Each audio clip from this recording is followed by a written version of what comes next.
Os invernos nos Montes Apalaches são longos e rigorosos, transformando a paisagem verdejante em um deserto branco e frio. O silêncio é absoluto, quebrado apenas pelo som do vento uivando entre as árvores nuas e pelo estalo ocasional de galhos sob o peso da neve.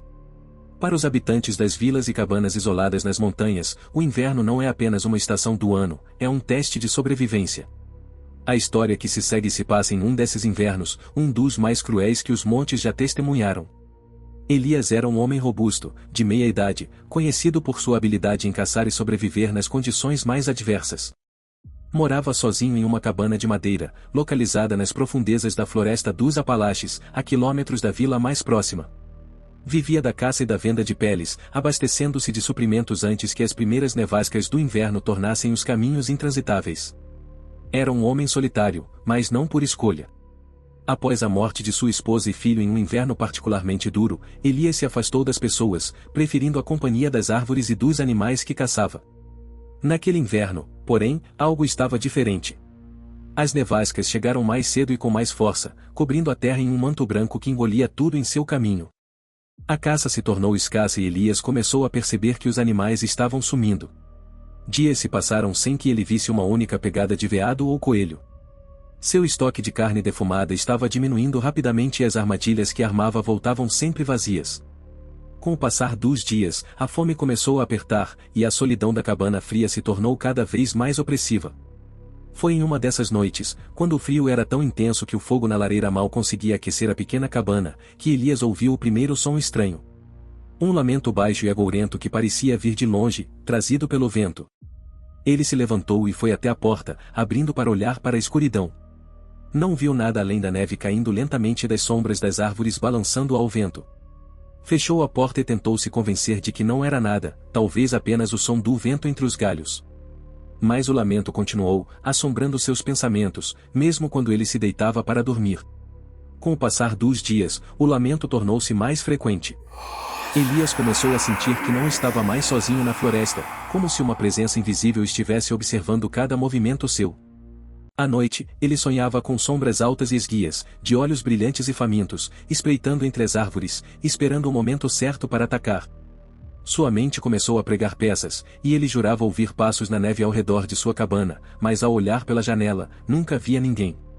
Desesperado para afastar esses pensamentos, Elias decidiu sair para caçar, mesmo com a neve alta e o frio cortante. Armou-se com sua espingarda e partiu pela floresta, os pés afundando na neve fofa a cada passo. Caminhou por horas, atento a qualquer sinal de vida, mas tudo ao seu redor estava morto e silencioso. Foi quando encontrou as pegadas.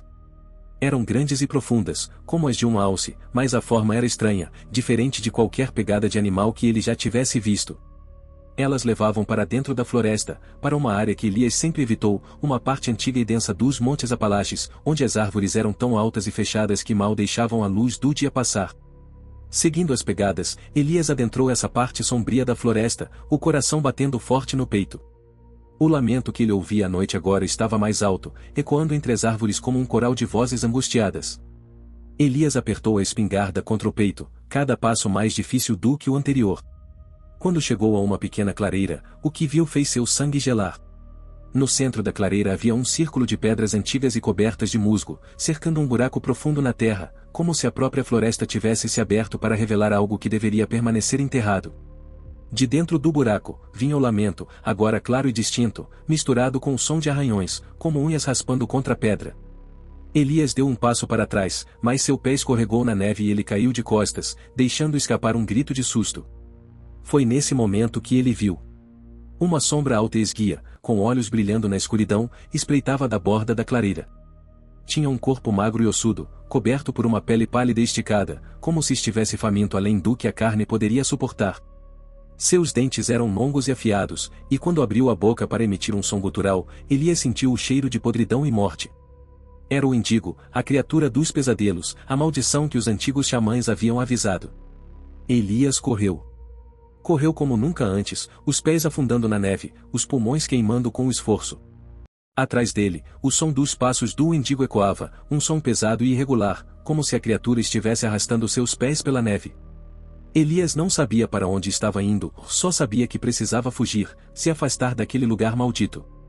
Mas o Indigo era rápido, muito mais rápido do que ele. Sentia a presença da criatura se aproximando, o cheiro de morte tornando-se mais forte. De repente Elias tropeçou e caiu, rolando pela neve até bater em algo duro. Quando olhou para cima, viu 5 figuras paradas à sua frente. Eram jovens, com roupas de inverno pesadas, segurando armas. Seus rostos estavam pálidos e assustados. Elias tentou se levantar e explicar o que estava acontecendo, mas antes que pudesse falar, o Índigo saiu das sombras, atacando com uma fúria avassaladora. Os jovens tentaram se defender, mas o Índigo era implacável. Elias assistiu, impotente, enquanto a criatura dilacerava um dos rapazes, o sangue manchando a neve branca. Os outros 4 correram em direções diferentes, gritando por ajuda. Elias levantou-se e começou a correr novamente, o som dos gritos e da carne sendo rasgada ecoando em seus ouvidos. Ele sabia que não poderia escapar do Índigo, a criatura estava faminta, e ele era o próximo.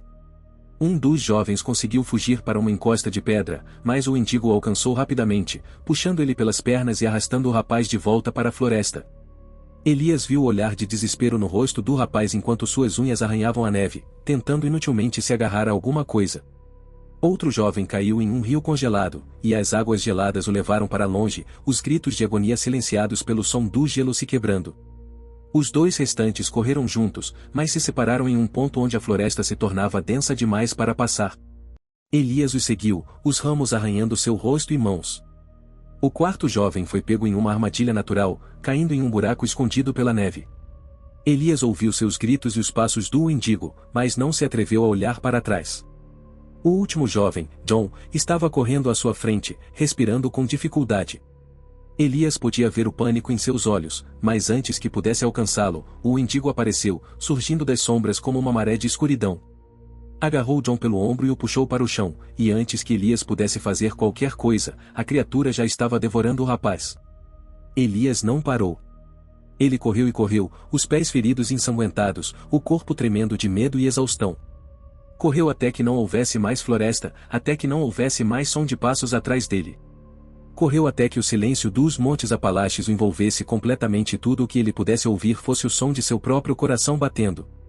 Quando finalmente parou, estava sozinho. Elias caiu de joelhos, o ar frio queimando seus pulmões, as lágrimas congelando em seu rosto.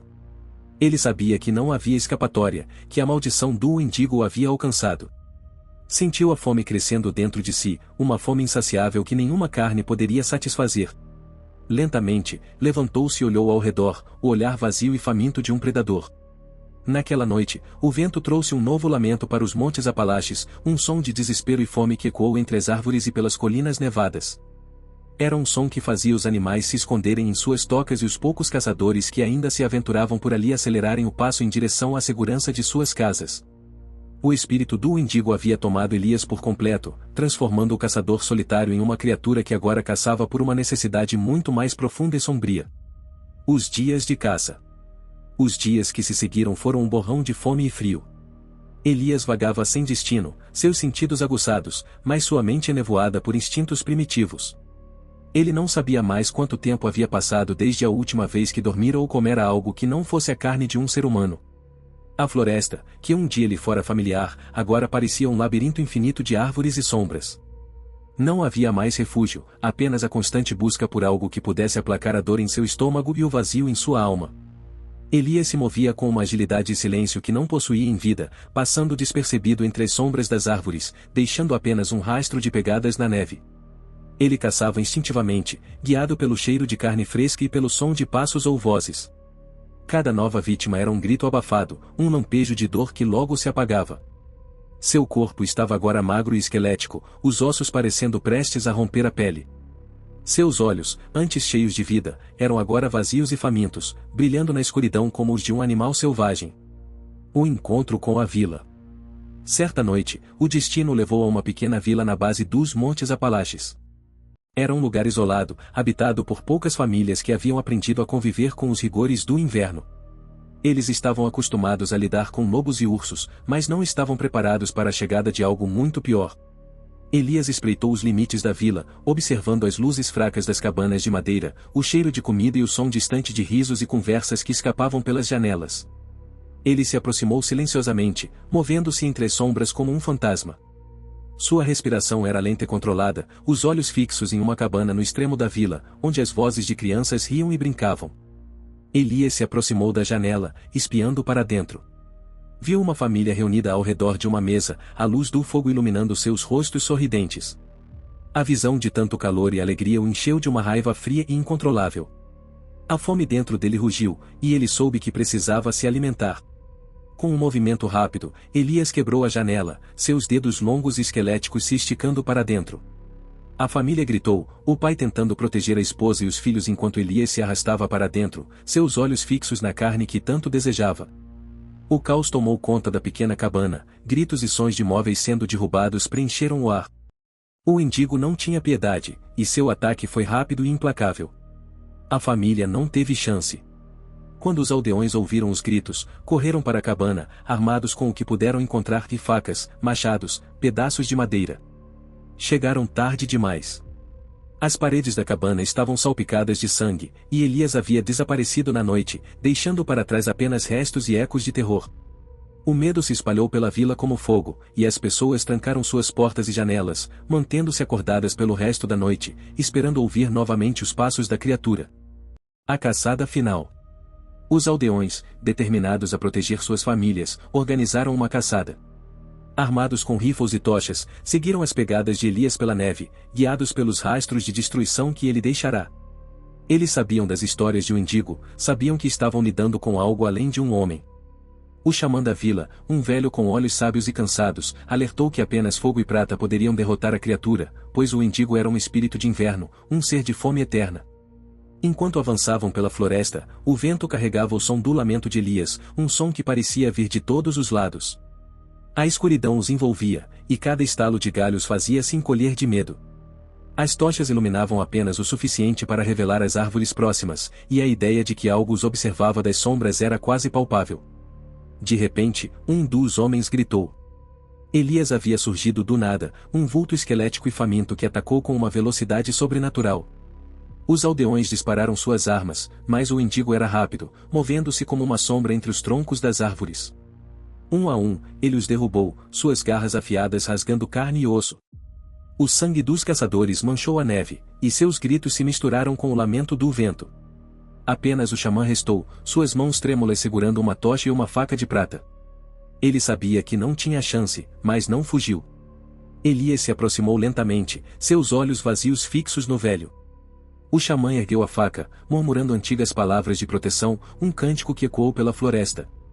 Elias hesitou, por um breve instante, como se aquelas palavras tivessem alcançado algo dentro dele. Mas a fome era mais forte, e ele avançou. O xamã se defendeu o melhor que pôde, a faca de prata cortando a pele pálida de Elias, deixando marcas que brilhavam na escuridão. Mas o mendigo era implacável. Com um golpe poderoso, ele derrubou o velho, seus dentes afiados encontrando a garganta do xamã. O canto parou, substituído por um gorgolejo de sangue. Elias se levantou, o corpo ensanguentado e tremendo, mas sua fome momentaneamente saciada. O legado do mendigo. No silêncio que se seguiu, Elias ficou parado entre as árvores, o sangue escorrendo de suas garras, a neve caindo suavemente ao seu redor.